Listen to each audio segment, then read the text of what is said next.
मेघवर्णासारखा वीर माघारी गेला, अर्थात जन्मचा यज्ञाश्व बंधन केला तो वीर सर्वसामान्य नव्हे. नवी नरेश राजे सैन्यपाल आपल्या अपरिमित अशा युद्ध कौशल्याचं कौतुक करत कर्णपुत्र ऋषकेतू आपल्याला प्रणाम करतोय.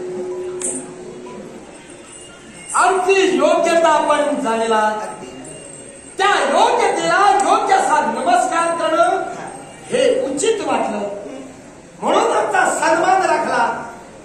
मग या सन्मानाच्या मर्यादेचं उल्लंघन मी करणार नाही. बाहूंची वृद्धी होईल, समाधान वाटलं. आपल्या पराक्रमाचा डंका आमच्या पांडव कटकात खऱ्या अर्थानं बाजला गेला.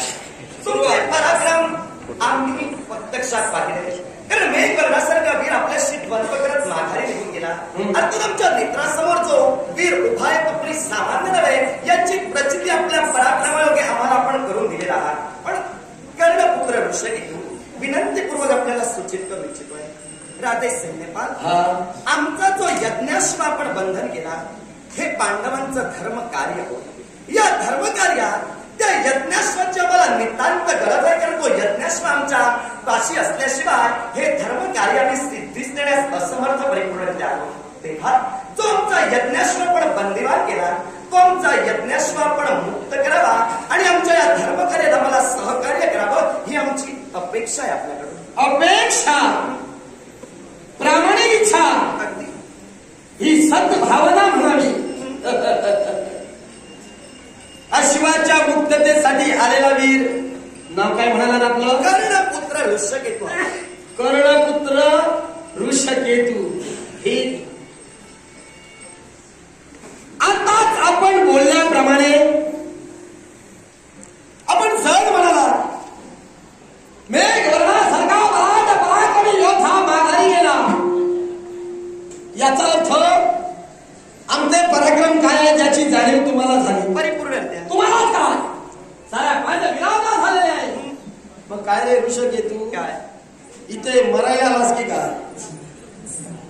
राजे नाही, तुम्हाला याची चावल झाली की काळ पुढे टपलेला आहे आणि तरी असताना रंगरंग रणकुंडात तू उडी ठोकलीस, माझ्या समोर उभा राहिला, म्हणजे तुला तुझ्या जीवाची पर्वा नाही की का? जातिवंताचा नूर आहे, मी मरणाला घाबरणार. अरे वा.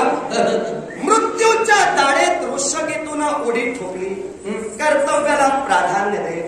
माझं कर्तव्य मला सिद्धीस देण्यासाठी माझ्या कर्तव्याच्या दिशेनं मी हे टाकलेलं माझं पाऊल आहे. अर्थात मी टाकलेल्या माझ्या पावलांवर माझा परिपूर्णरित्या विश्वास आहे. विश्वासाच्या जोरावर विनंतीपूर्वक आपल्याला मी सांगितलं, कारण हा सभ्यतेचा भाग झाला आणि म्हणून मी आपल्याला विनंतीपूर्वक सांगतोय, जो यज्ञाश्व आमचा आपण बंदिवान केला त्या यज्ञाश्वाची आमच्या या धर्मकार्यात आम्हाला नितांत गरज आहे. तेव्हा या धर्मकार्यात आपला सहभाग दर्शवा, आमच्या यज्ञाश्वाची मुक्तता करून पांडवांना सहकार्य करा. मला पुन्हा पुन्हा तेच सांगत राहू नकोस, मला ऐकायला तर कंटाळा येतो. मग एकदा तुम्हाला सांगितलं त्याचा अर्थ मला समजलेला आहे. राहिला प्रश्न तुझ्या मुखातले शब्द की म्हणे मी जातिवंत नुराची औलाद आहे, म्हणजे कर्ण तुझा बाप तो जातिवंत होता. शंका आहे का? शंका? अरे जिथे मी हे शब्द उद्गारले तिथे शंकेचं पाणी मुरलंच म्हणून समजा. अरे जर तुझा बाप जातिवंत वीर होता तर सांग रे, जातिवंत वीर म्हटल्यानंतर ज्या कर्णानं विद्याभ्यास शिकण्यासाठी प्रयत्न केले, गुरु द्रोणाचार्य हे ज्यावेळी गुरुच्या राजकुमारांना शिक्षा देत होते, त्यांना ज्ञानाचं बोधामृत देत होते, त्यावेळी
होते त्याने तुझा बाप ब्राह्मण म्हणून त्यांच्या त्या शिष्येत प्रवेश त्यानं केला, म्हणजे त्यांची दिशाभूल केली गुरुदेवतेची, गुरुदेवतेच्या मनाची फसवणूक केली. मग आता मी तुझ्या बापाला चोर म्हणू की जातीवंत नाही असं म्हणू? मग जिथे जर का तो चोरून जर का विद्या शिकत असेल, एखाद्या गुरुशी जर का प्रतारणा करत असेल, तर कसला रे तुझा बाप जातीवंतानी जातीवंताचा गुरु म्हणून नाव काय सांगतोस?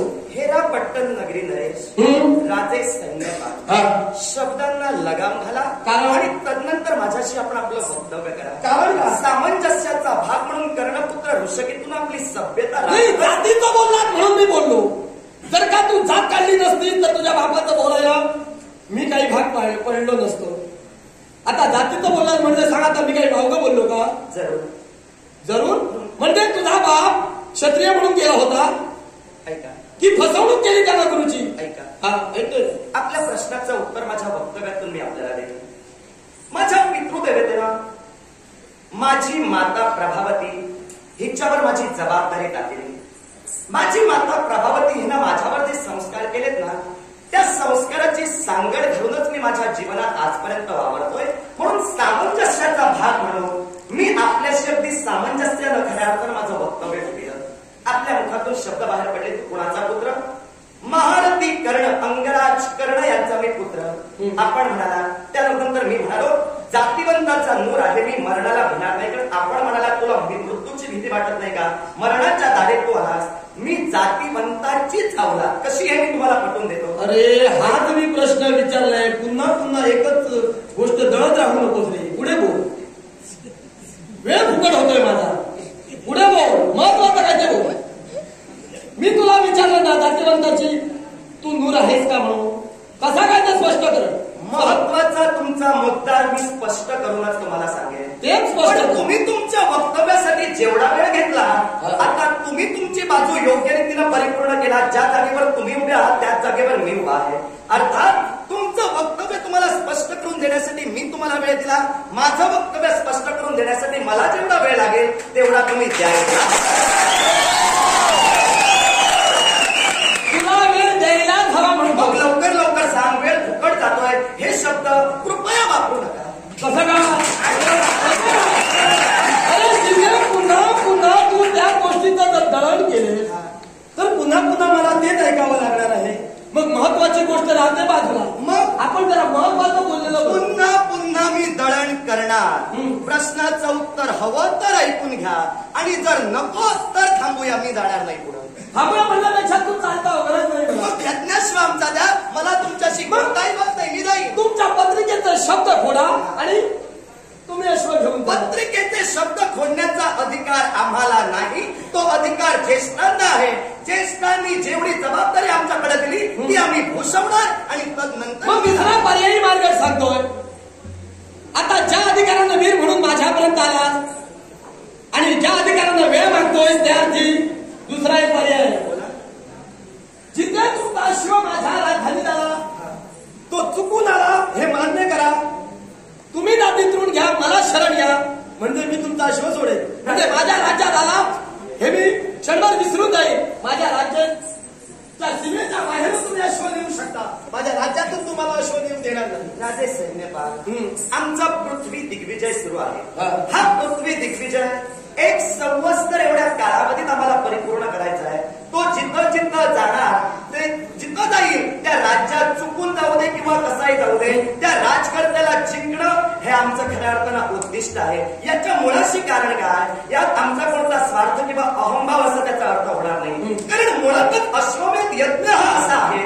अश्वमेध यज्ञाची परिमिती मी आपल्याला सांगावी अशातला काही भाग नाही. आपण सुज्ञ आहात, आपण ती जाणून घेऊ शकता. कारण ज्या ते अश्वमेधाचा वारू तुम्ही बंदिवान केला, एक राजा वारू बंदिवान करतो त्या अर्थी आपल्या ज्येष्ठ मंडळीकडून, आपल्या प्रधान मंडळाकडून त्याची परिपूर्णरित्या माहिती करून घेतो. मी तुम्हाला ते सांगण्यास इच्छुक नाही. पण ज्या ते आमचा यज्ञाश्व तुमच्या राज्यात आला, तो तुम्ही बंदिवान केला, त्याची आम्हाला नितांत गरज आहे.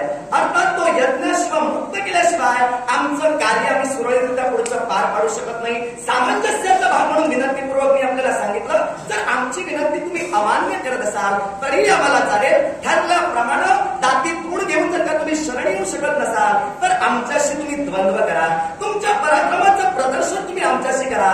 जर समजा तुमच्या पराक्रमायोगे तुम्ही आम्हाला चित केला तर आतापर्यंत आम्ही जे पुण्य कमावलं त्याचे वाटेकरी तुम्ही व्हाल आणि आम्ही तुमचे दास होऊ. उलट घडलं तर करभार खंडणी घेऊन आमच्या या धर्मकार्यात तुम्ही सहभाग दर्शवा. प्रश्न इथं मिटतोय असं मला तरी वाटतं. मग तेच म्हणतोय. मग माझा सुद्धा तेच प्रयत्न आहे. माझंही तेच आहे. जर जिंकलो तर मी तो शिवाचा कारभार पूर्ण करेन. ही माझी जबाबदारी आहे. मी त्याला समर्थ आहे. घ्या ना अधिकारी.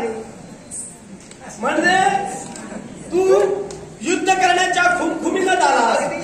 आता जर तुला युद्धात हवा असेल पण काय रे पराक्रमाची एवढी घमेंड, युद्ध करण्याची एवढी घमेंड. थांबा म्हणजे थांबा राजे सैन्यपाल, जातीवंत वीराला पराक्रमाची घमेंड असत नाही. आपण जे पराक्रम कमावले त्यावर अभिमान असतो.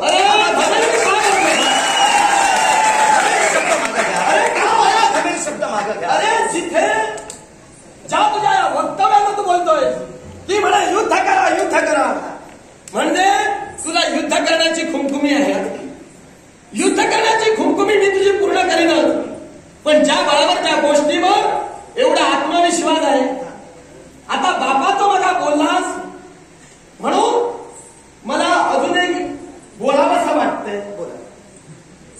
आज ज्या गोष्टीमुळे तुझे पराक्रम तू जगाला दाखवतोयस तो म्हणजे तुझ्या जवळ असणारा हा दिव्य धनुष्य. काय रे आज ज्या बापानं तुझ्या तू म्हणतोस की तुझा बाप धर्मी आहे पण मला तर असं वाटत नाही तुझा बाप धर्मी होता.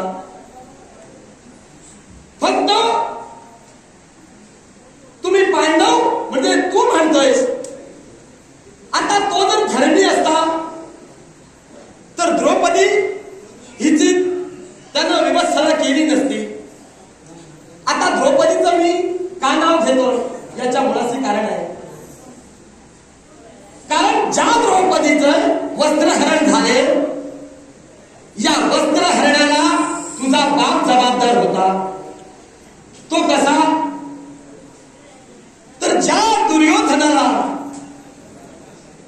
ज्या तुझ्या बापाने सूचित केलं ज्या गोष्टीची जाणीव करून दिली सहज बोलला. हर सभेत तुझा बाप सहज उद्गारला की हे दुर्योधन मित्रा ही पाचाची पांचाली आहे. ही पाचांची अर्थात ही एक गाय आहे. मग या गायीवर वृषभाप्रमाणे म्हणजे बैलाप्रमाणे अत्याचार करा.